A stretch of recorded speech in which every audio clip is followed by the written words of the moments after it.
Le Costa Rica est un pays qui m'a toujours fait rêver. Connu pour sa faune, sa flore et ses beaux parcs nationaux, le Costa Rica est situé en Amérique centrale. Aujourd'hui, je suis très heureuse de vous présenter le récit des 30 jours de dépaysement que nous avons vécus par-delà nos frontières.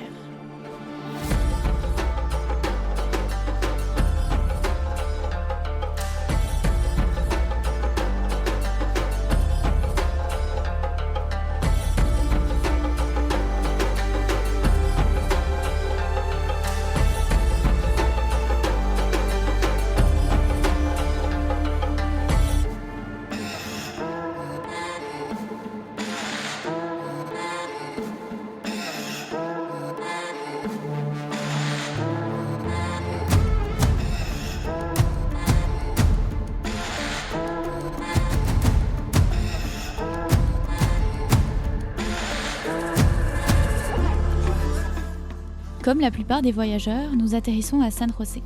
Nous avons loué une voiture que nous garderons tout le voyage. On commence par l'ouest de la côte Caraïbe avec Tortuguero, que l'on traversera tout au long jusqu'à Cahuita. On se rapproche ensuite de la frontière du Panama en allant visiter le village Bribri, puis on continue notre route direction la côte Pacifique. Après avoir visité le parc national de Corcovado, on remontera tranquillement vers l'ouest, en passant notamment par Dominical, Jaco et Monteverde. Nous terminons avec les régions de Punta Arenas et de Guacanaste pour terminer sur les visites de volcans comme Poás et Arenal. Préparez-vous donc à plonger dans nos aventures, à la découverte d'une nouvelle culture.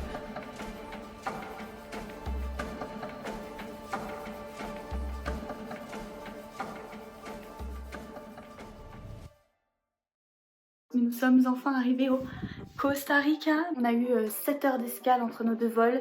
Il faut savoir qu'on a pris un vol de Montréal à Mexico et de Mexico à San José. On a hâte de commencer notre journée de demain où on récupère notre voiture et où on s'en va de Alajuela et de San José pour juste partir du côté de Tortuguero. J'ai hâte. Pour nous rendre à Tortuguero, nous avons décidé de prendre 3 jours. On s'est laissé du temps pour apprivoiser le fonctionnement du pays. On est entré en contact avec les costariciennes et les costariciens. On est par exemple allé manger dans un soda avec la propriétaire de notre Airbnb. Un soda, c'est un petit restaurant familial dans lequel les ticos viennent manger pas cher et local. On y mange le plus souvent des casados, du poulet, du poisson ou de la viande de porc. Voilà, on se retrouve pour un petit débrief de la deuxième journée. On a récupéré la voiture. Elle fonctionne très bien, tout va bien. Demain, on part pour Tortuguero et j'ai super hâte parce qu'on va prendre le bateau, on va arriver sur l'île et à Tortuguero, on y reste 3 jours et il y a plein de choses à faire.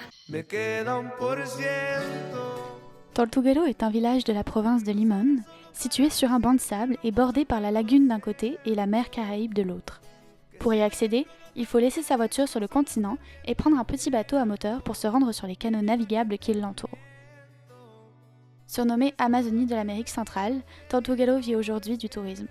En entrant dans le parc national, on peut observer une multitude d'animaux, allant du jaguar aux tortues, en passant par les serpents, les paresseux ou encore les coatis. Dans la suite de quoi faire si on rencontre un ours dans l'ouest canadien, quoi faire si on rencontre un jaguar dans la réserve naturelle des Tortuguero. On va parler juste du dessin du jaguar qui est présenté, qui fait beaucoup moins peur que les ours.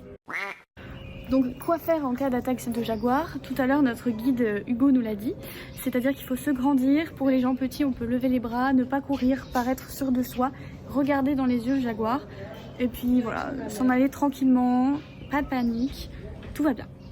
Il faut savoir aussi que les jaguars mangent les tortues en fait sur la plage. Les tortues on peut les voir la nuit, rarement de jour, et les jaguars viennent manger les œufs des tortues et les tortues sur la plage. Voilà, ça fait partie de leur façon de se nourrir. Vous entendez les bestioles là? On rentre dans la jungle.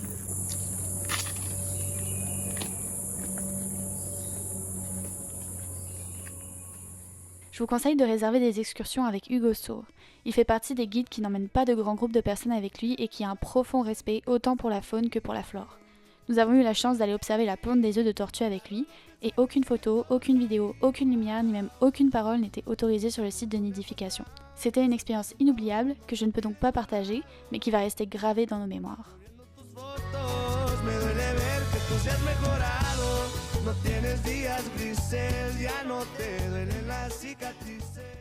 Check. Alors, piqûre de Camille. Ici, mon bras gauche et mon bras droit. Quand on a fait du bateau tout à l'heure, j'avais le bras gauche déposé sur le bord du bateau. Et croyez-moi qu'il faisait des nuages. Il n'y a pas eu de soleil, d'accord? Et ben, voilà.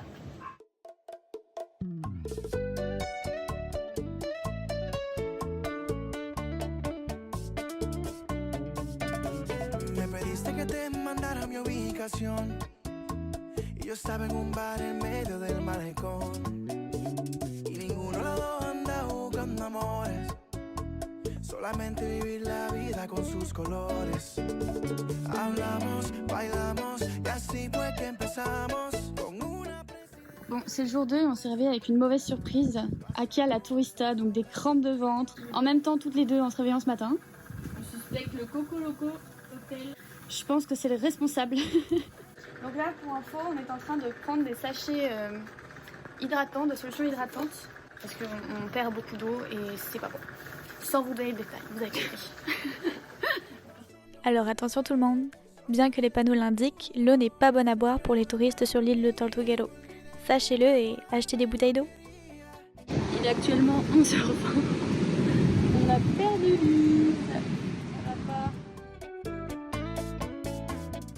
Après Tortuguero, on reprend le bateau. On récupère notre voiture laissée au parking du quai d'embarquement et on se dirige vers le parc national de Cahuita.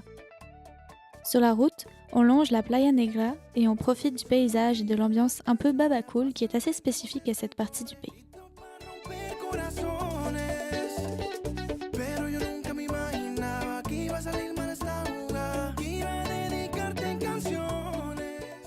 Arrivé à Cahuita, une bonne nuit de sommeil nous attendait avant de se mettre en route le lendemain matin pour faire la visite du parc national.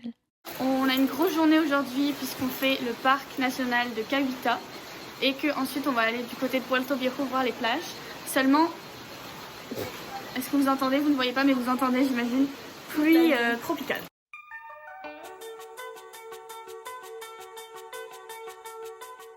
À peine sorti du Airbnb ce matin-là, alors que nous n'étions même pas encore dans le parc national, sous des trompes d'eau, on a eu la chance de croiser le chemin d'un paresseux. C'est celui qu'on a pu observer de plus près de l'ensemble du voyage.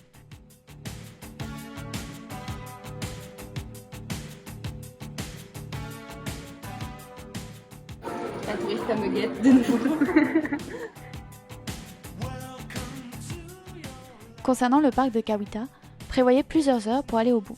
Apportez de l'eau en quantité et de l'anti-moustique. Sachez aussi que l'entrée du parc se fait sur donation. Juste ici, au niveau du dessus de mon ongle, vous avez la tête de l'iguane qui se prolonge comme ça sur la branche jusque là.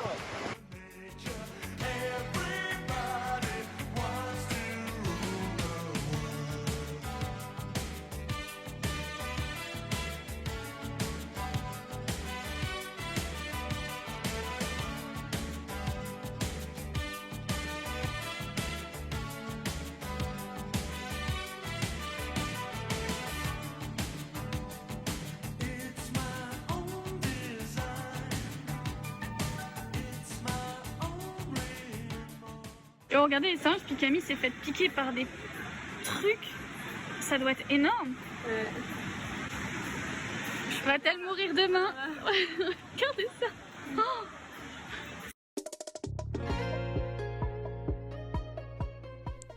Après avoir longé la côte caraïbe du pays, nous nous enfonçons maintenant dans les terres, et plus précisément dans les montagnes qui bordent le Panama. Nous allons vivre 2 jours chez une famille du peuple indigène Bribri qui nous ouvre ses portes et qui nous a donné son consentement pour filmer sur les lieux. Il s'agit d'une expérience unique et rare. Alors je vous invite à écouter avec l'esprit et le cœur ouvert le récit de notre rencontre avec la famille de Gama.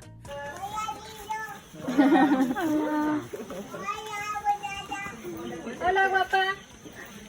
Tout au long de notre séjour, nous serons avec Clara, notre guide franco-espagnol, dont je vous donnerai le contact avec plaisir si vous souhaitez avoir un traducteur au Costa Rica.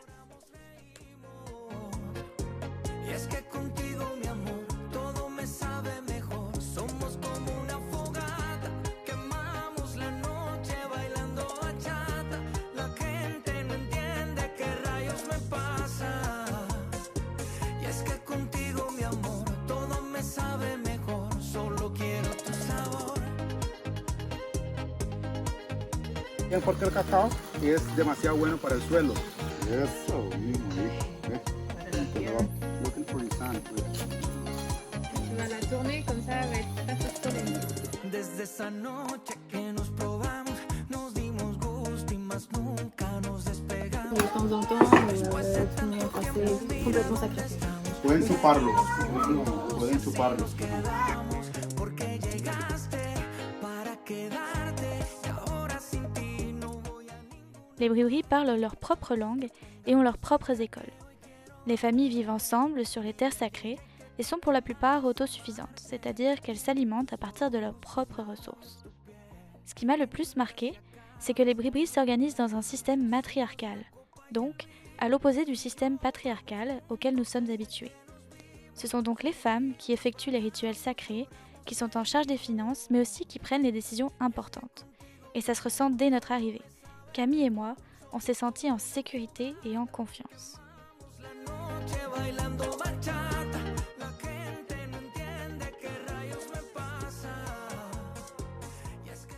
Il y a des valeurs spirituelles très importantes au sein de la famille. L'ouverture d'esprit, l'entraide, le respect de l'environnement comme s'il était une personne, le respect du pouvoir de décision de la femme évidemment. Chaque individu peut se confier à un chaman. Alors là, on vient de prendre un cours de spiritualisme Bribri. Il faut savoir que le chaman, c'est comme une personne sage et d'expérience, qui permet de préserver et de transmettre la culture autochtone par voie orale. Il possède également de nombreuses connaissances sur les plantes et sait comment les utiliser pour soigner les maux. Nous avons passé une nuit chez Gamma et ça n'a pas pris plus de 2 secondes aux moustiques pour comprendre que nous étions des touristes au sang bien sucré. Je vous laisse donc avec une compilation d'extraits de vidéos qu'on a eu l'occasion de prendre cette nuit-là. C'est notre première nuit où genre il n'y a pas de fenêtre. Je pense qu'au réveil on va juste avoir plein de boutons sur la tronche et des drôles de piqûres. Tout est ouvert donc on est rempli de bêtes.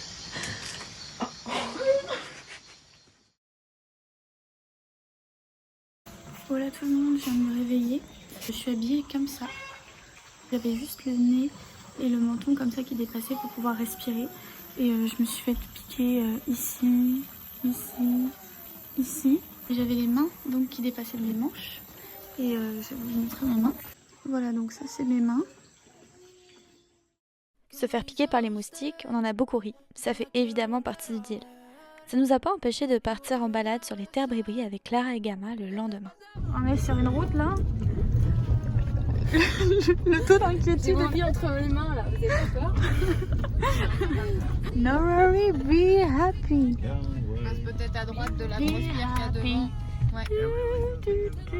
Parce que celle-là sinon tu vas toucher dessus. Here we go.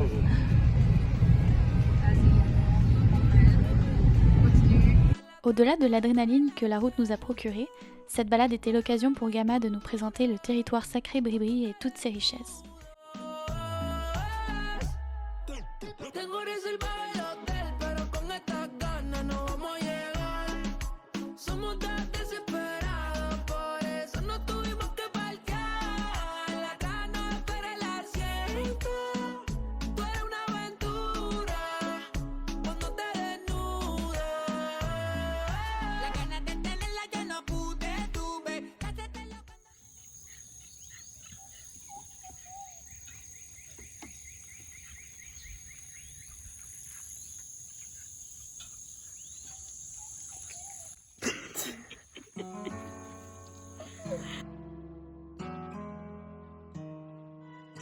Ce séjour chez les Bribri constitue une des plus belles parties de notre voyage, et leur gentillesse, leur ouverture d'esprit et leur philosophie de vie nous a beaucoup touchés.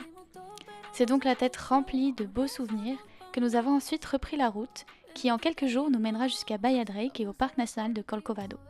Sur la route, nous avons fait quelques stops, notamment du côté de Cartago.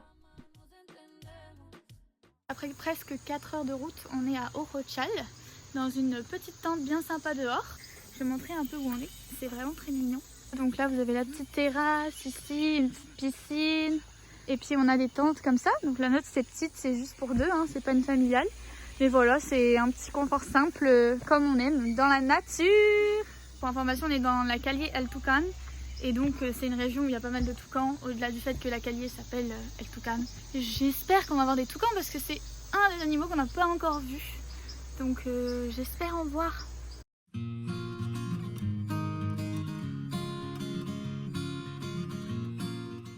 À quelques centaines de mètres de notre tente, on trouve la Cascada El Pavón, une cascade accessible à tous et dans laquelle nous avons pu nous rafraîchir sans danger. I was scared of pretty girls and starting conversations. All my friends are turning red.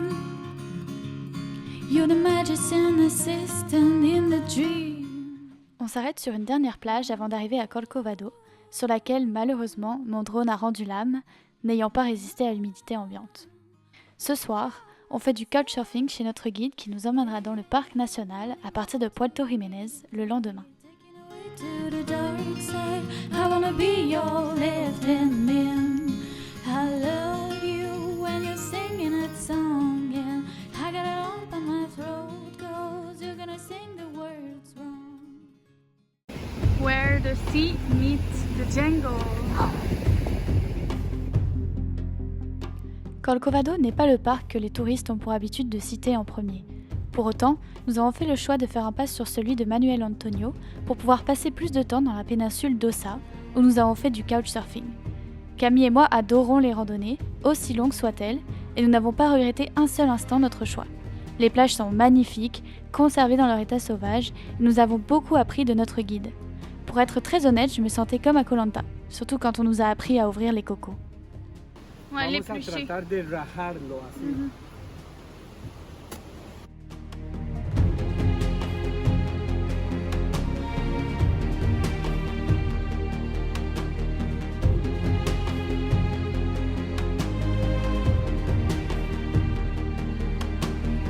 Es un mono araña adulto muy grande. ¿Qué está haciendo esa mona araña con la cola?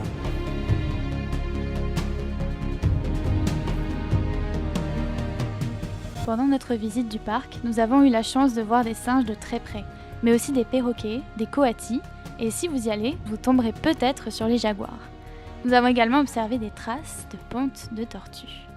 Ce qu'on est en train d'expliquer, c'est que ce trou, initialement une tortue est venue pondre ici. Il y a un prédateur qui est venu chercher les œufs et les manger, et là vous voyez il y a tous les bernards l'ermite qui sont partis pour manger ce qui reste. Mais du coup c'est un petit peu triste parce que les œufs n'ont pas survécu. Les œufs de tortue sont très vulnérables et facilement déterrés puis mangés par des prédateurs. Parmi eux, on trouve les chiens sauvages ou encore les coatis. On dit que pour 1000 œufs pondus, une seule tortue deviendra adulte.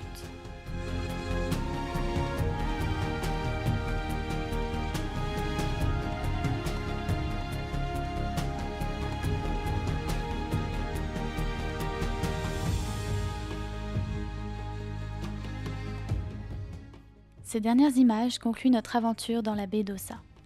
Nous entamons à présent pour de bon notre deuxième grande partie du voyage, la côte pacifique.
Il y a un arbre qui vient de tomber sur la route. C'est pas là, il y a genre 5 minutes. Ouais. Parce que c'est actuellement l'apocalypse. On vient d'arriver dans notre nouvel Airbnb après le couchsurfing. Et nous voilà en train de cuisiner. On a acheté de la viande. Première fois. Alors là, on va kiffer.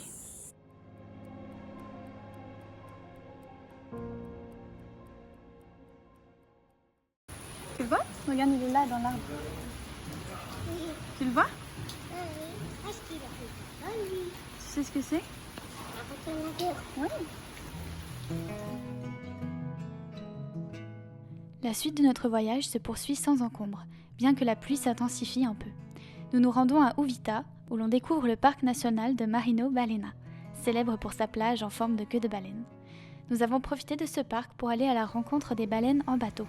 Le mal de mer m'a un peu affectée, mais j'ai tout de même aperçu des baleines et des tortues.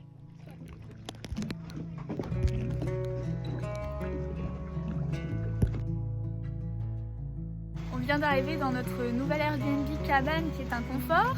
Et regardez sur quoi donne notre chambre. Sur l'extérieur le plus total. Aka, la terrasse.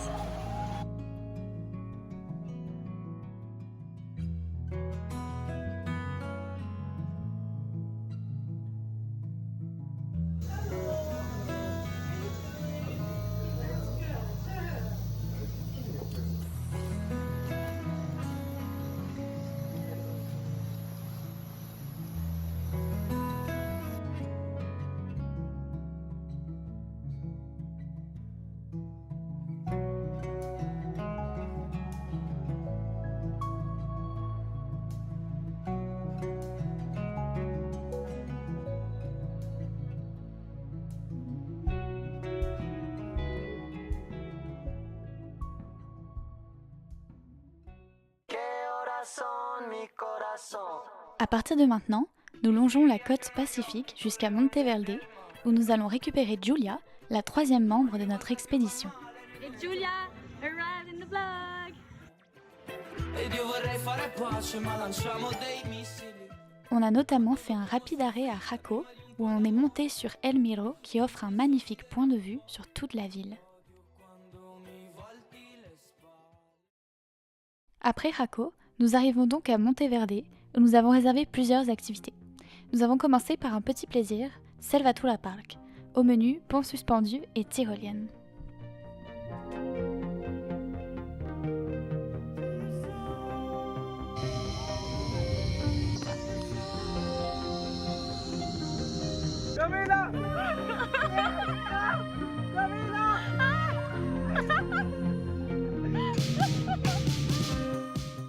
Nous avons continué avec des excursions dans la réserve de Coricancha, ainsi que la visite d'une plantation de café et la découverte du fameux Ficus Tree.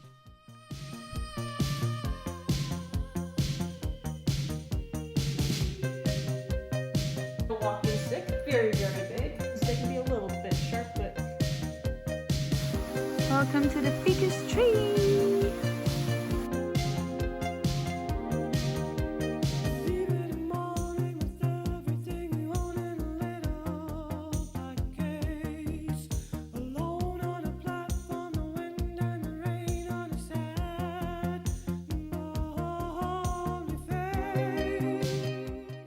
On est en train de visiter une plantation de café et d'avoir une petite visite qui explique un petit peu comment va se passer la récolte, la torréfaction, la pousse. Donc c'est super intéressant. Moi qui adore le café, je compte en acheter directement au producteur.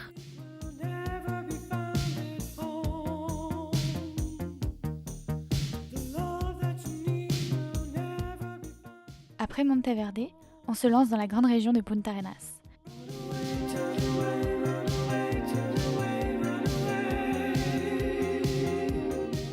Les beaux paysages s'enchaînent et on rentre dans une partie qui ressemble plus à des vacances classiques qu'à une aventure. Et je crois que ça nous a fait le plus grand bien après bientôt 3 semaines de visite.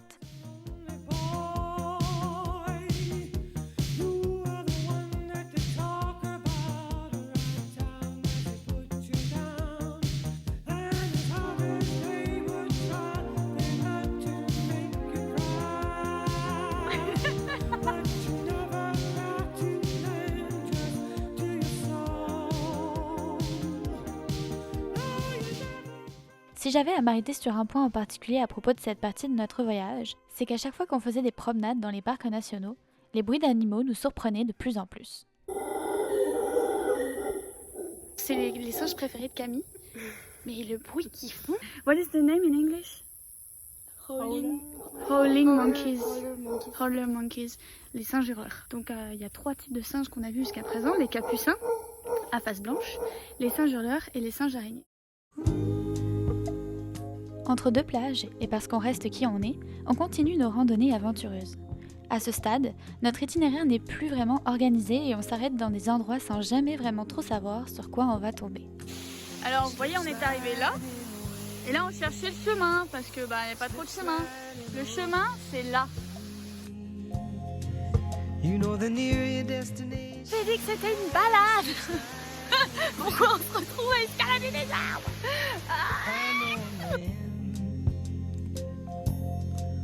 He came from my hometown. C'est pas des vacances, c'est déjà 6 heures. For his woman like a thorny crown. C'est un chemin, hein. C'est aménagé.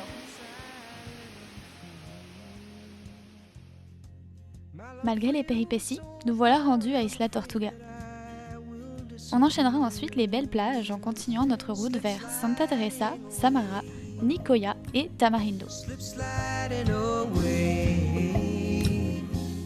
C'est trop beau. On a été toute la journée sur la plage. Je viens d'apprendre que le premier Koh-Lanta, d'accord, le tout premier, a été tourné ici, dans la réserve de Krolo. These are the very words she uses to describe her life. Nous voilà enfin arrivés à la Reserva Natural Absoluta Cabo Blanco après 3 essais. Cette fois on l'a fait, c'est bon. 4 km, go. C'est un sentier qui est très difficile. Donc voilà, on est parti pour 4 heures de marche. On vient d'arriver à Cabo Blanco Beach, on vient d'arriver à la plage. Il y a le petit panneau d'arrivée qui est juste ici. Je sais pas si on m'entend avec le vent. Wouh! On a fait la moitié parce qu'il faut encore qu'on fasse le retour. C'était long, on a mis 2 heures de marche, donc on a encore 2 heures dans l'autre sens, ça fera 4 heures. Les plages que vous venez de voir se situent sur la côte pacifique entre Isla Tortuga et Tamarindo.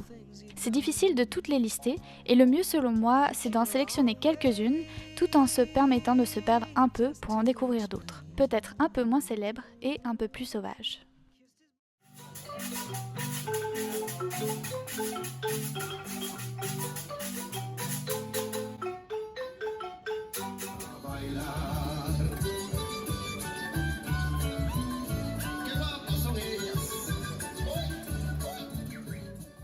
Nous sommes arrivés à Playa Tamarindo. Magnifique. Pour voir le du soleil.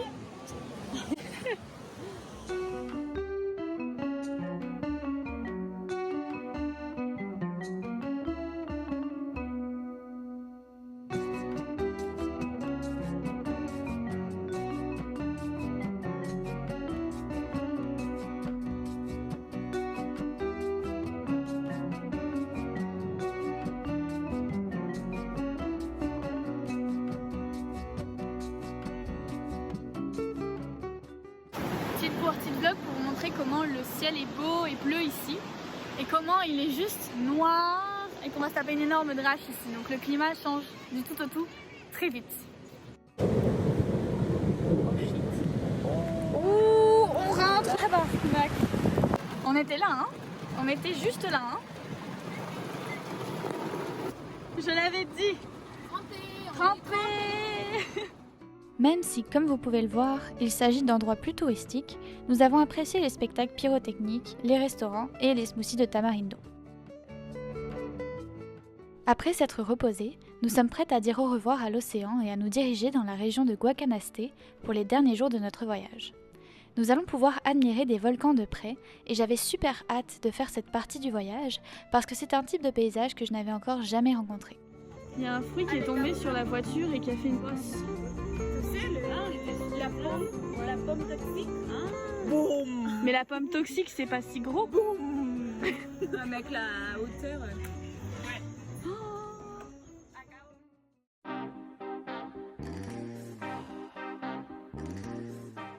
Nous voilà à présent en route pour le parc national El Rincón de la Vieja. De beaux sentiers aménagés nous attendent pour pouvoir se promener autour des fumerolles sur les côtes des différents volcans. Ça faisait longtemps qu'on n'avait pas été malade depuis la Tourista. Et Camille m'a filmé en PLS sur le kayak, donc je me permets. En vrai, je pense qu'elle a pris un coup de chaud, c'est pas drôle.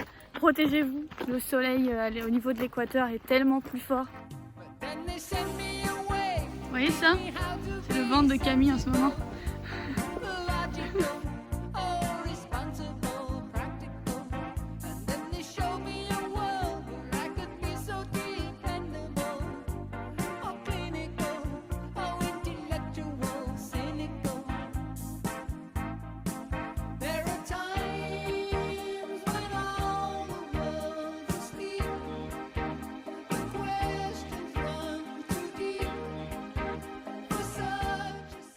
Nous avons apprécié les sentiers del Rincón de la Vieja, mais le meilleur est encore à venir.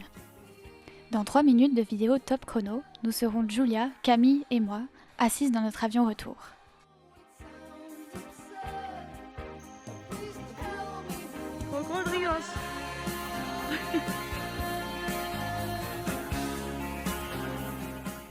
Et vous connaissez sûrement cette ambiance de fin de voyage où, après avoir vu de magnifiques paysages et s'être senti mieux que jamais, il faut retourner à notre quotidien et essayer de partager nos souvenirs en essayant de ne jamais rien oublier. On vient d'arriver au parc du volcan Arenal, puis on va pouvoir commencer les randonnées. Donc on a une grosse matinée randonnée aujourd'hui. Après ça, on va faire les hot springs. Il y en a plein aux alentours. On en a choisi une. Elles sont pas toutes naturelles, c'est un peu compliqué de s'y retrouver, je trouve. Mais bon, voilà, ça va être sympa.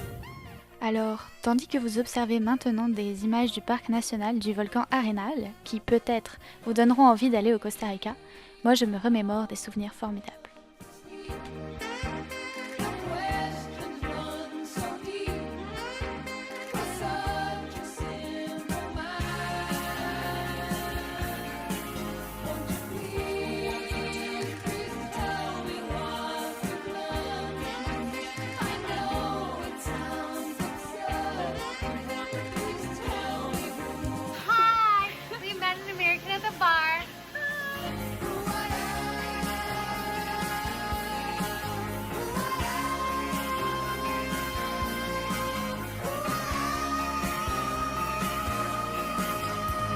Le volcan Poás, on y est, il fait beau, regardez-moi ce ciel bleu, waouh, regardez-moi ce ciel bleu.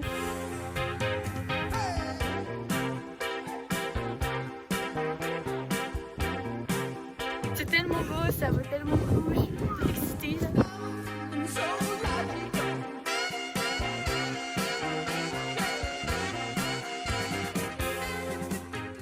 C'est donc sur ces belles images que nous nous laissons pour ce vlog. J'espère que vous avez apprécié cette vidéo. Sachez qu'en ce moment même, je suis à l'aéroport, en train d'attendre mon avion, en route pour un nouveau voyage, en Colombie cette fois-ci, et toujours avec Camille évidemment. Alors, à très bientôt.